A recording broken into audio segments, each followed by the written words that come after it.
सुनो वीर हनुमान राम लक्ष्मण जानकी सदा करो कल्याण। तो आइए कथा में प्रवेश करिए।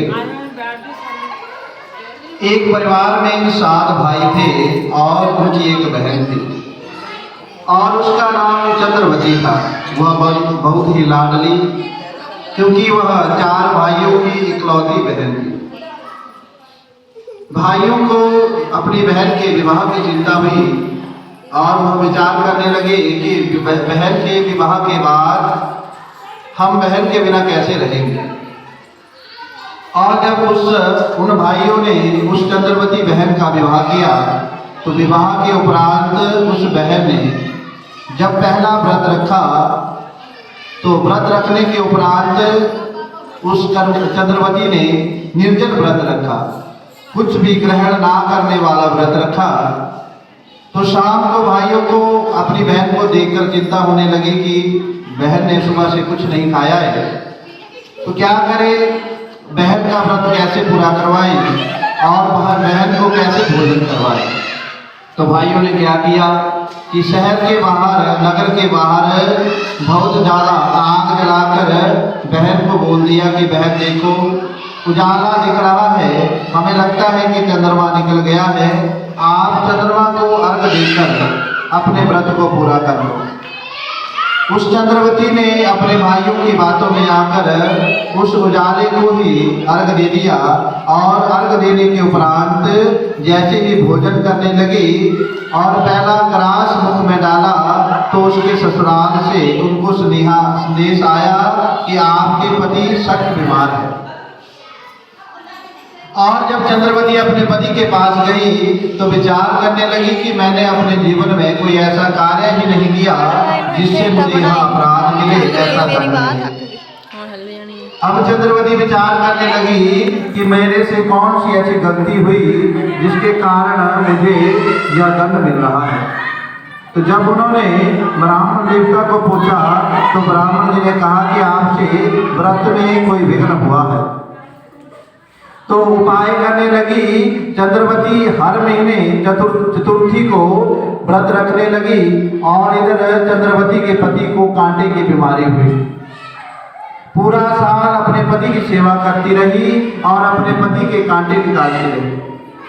अंतिम व्रत जब आया तो करवा चौथ का व्रत आया और जब करवा चौथ का व्रत आया तो चंद्रवती बाजार में सामान लाने के लिए गई और पीछे अपने पति की रक्षा के लिए नौकरानी को रखे गए। नौकरानी को कहा कि आप मेरे पति की देखभाल करना, मैं बाजार से सामान लेके आती हूँ।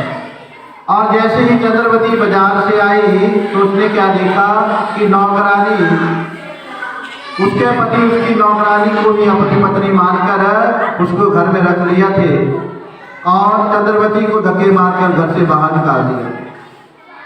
पर फिर भी चंद्रवती ने पूरे निष्ठा से, भाव से अपने पति के लिए फिर से व्रत रखा और अगले साल जब उसने अपनी ही कहानी सभी स्त्रियों को सुनाई तो उसके पति ने उनकी कहानी को सुना, उनकी कथा को सुना। और जब कथा को सुना तो उसके पति को बड़ा पछतावा हुआ और उसने चंद्रवती को सीने से लगाकर क्षमा याचना मांगी और चंद्रवती को अपने महलों में, अपने घर में ले गया। इसी तरह जो भी इस व्रत को बड़ी श्रद्धा, बड़ी भावना के साथ रखता है और इस व्रत के नियमों का पालन करता है, उनके पति की दीर्घायु होती है। साथ ही साथ उनके घर में पति पत्नी के बीच में जो क्लेश होता है वह क्लेश भी शांत होता है और पति पत्नी के बीच में प्यार और स्नेह बढ़ता है। तो मैं भगवान से, भगवती माँ से प्रार्थना करता हूँ कि आपके पतियों की दीर्घायु हो और आपके घर में सुख शांति का प्रवेश हो। बोले शंकर भगवान की जय, बोले गणपति गणेश भगवान की जय। जयकारा मां शीतला रानी जी का बोल, साचे दरबार की जय।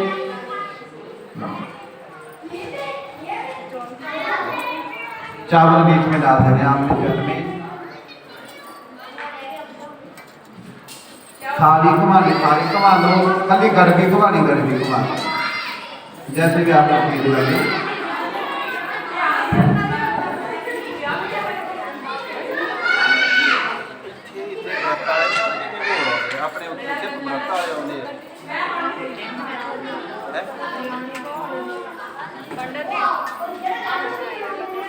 ਨਹੀਂ ਹੁਣ ਤੁਸੀਂ ਆਪ ਹੀ ਸੁਣਾਓ। ਨਹੀਂ ਇੱਕ ਵਾਰ ਸੁਣਾ ਦਿਓ। ਨਹੀਂ ਮੈਂ ਉੱਥੇ ਬਿਠਾ ਕੇ ਉੱਥੇ ਗਰੁੱਪ ਬਿਠਾਇਆ ਬਾਅਦ ਚਾਹੀਏ ਅੰਦਰ ਜੀ ਘੁਮਾਓ। ਹਾਂਜੀ ਹਾਂਜੀ ਦੇਖ ਲਾ ਚੱਕੀ ਕਿੱਦਾਂ ਘੁੰਮਦੀ ਆ ਦੇਖ ਲਓ ਕਿਹਦੀ ਕਿਹਦੀ ਕਿੱਦਾਂ ਘੁੰਮਦੀ ਆ ਏਦਾਂ ਘੁੰਮਦੀ ਚੱਕੀ ਏਦਾਂ ਸੱਜੇ ਪਾਸੇ ਉੱਧਰ ਨੂੰ ਜਾਣਾ ਏਦਾਂ ਘੁੰਮਣੀ ਇੱਥੋਂ ਏਦਾਂ ਘੁਮਾਓ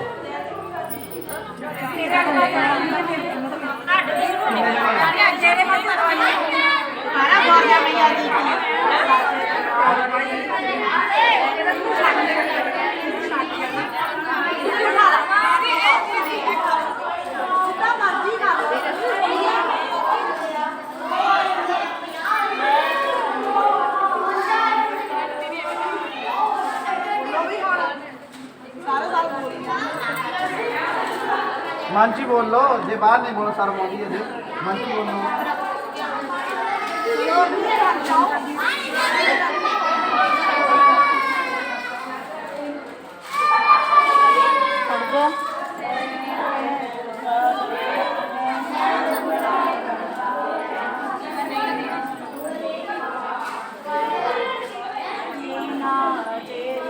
आलो सब इन्होंने सुना दो आप राम रख लेके जानी बथेरी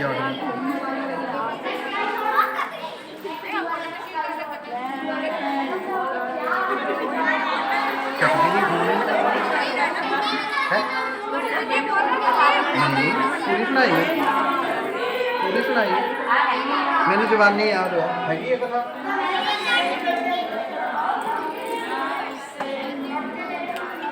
हेलो सुनाई कौन नहीं आवन देखो यार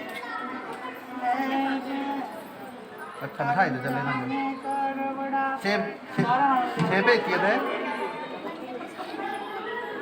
ठीक है साथ दे दियो साडा मर जे कॉल च दे दियो कॉल च साथ कर दियो पैसे ला दे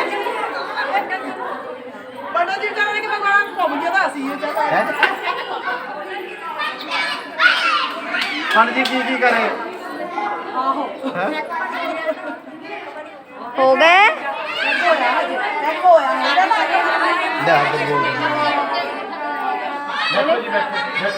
ਇੱਥੇ ਗੋਲ ਗੋਲ ਬਣਾ ਲਓ तू भी बोल बड़ा बना दे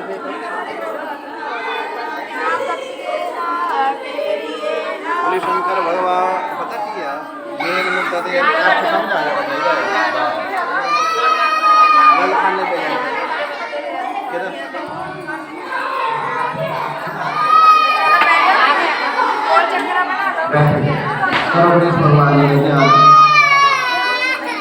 बोले शंकर भगवान की जय कपड़ा चप्पल जो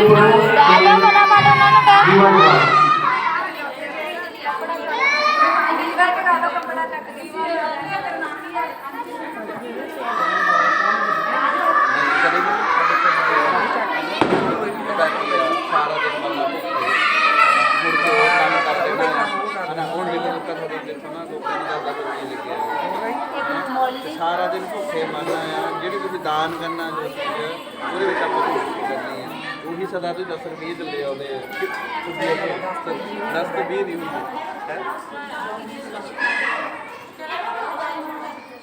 भावना करते हैं ना दिखावा ज़्यादा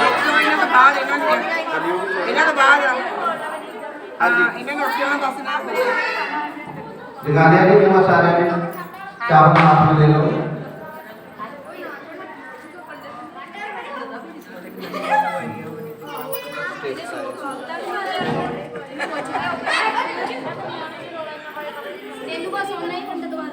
हाँ जी कितना नहीं कौन कहता इदा एक बार घर जाके पढ़ लिया तुम ब्राह्मण के मुख तो एक शब्द भी सुन लो वो भी बहुत गुणकारी है ब्राह्मण के मुख चो एक शब्द भी करना च पै जाए ना वो भी गुणकारी है कुछ भागा वाले है बोले शंकर भगवान की जय। अपने गणेश भगवान जी का ध्यान अपने गुरु महाराज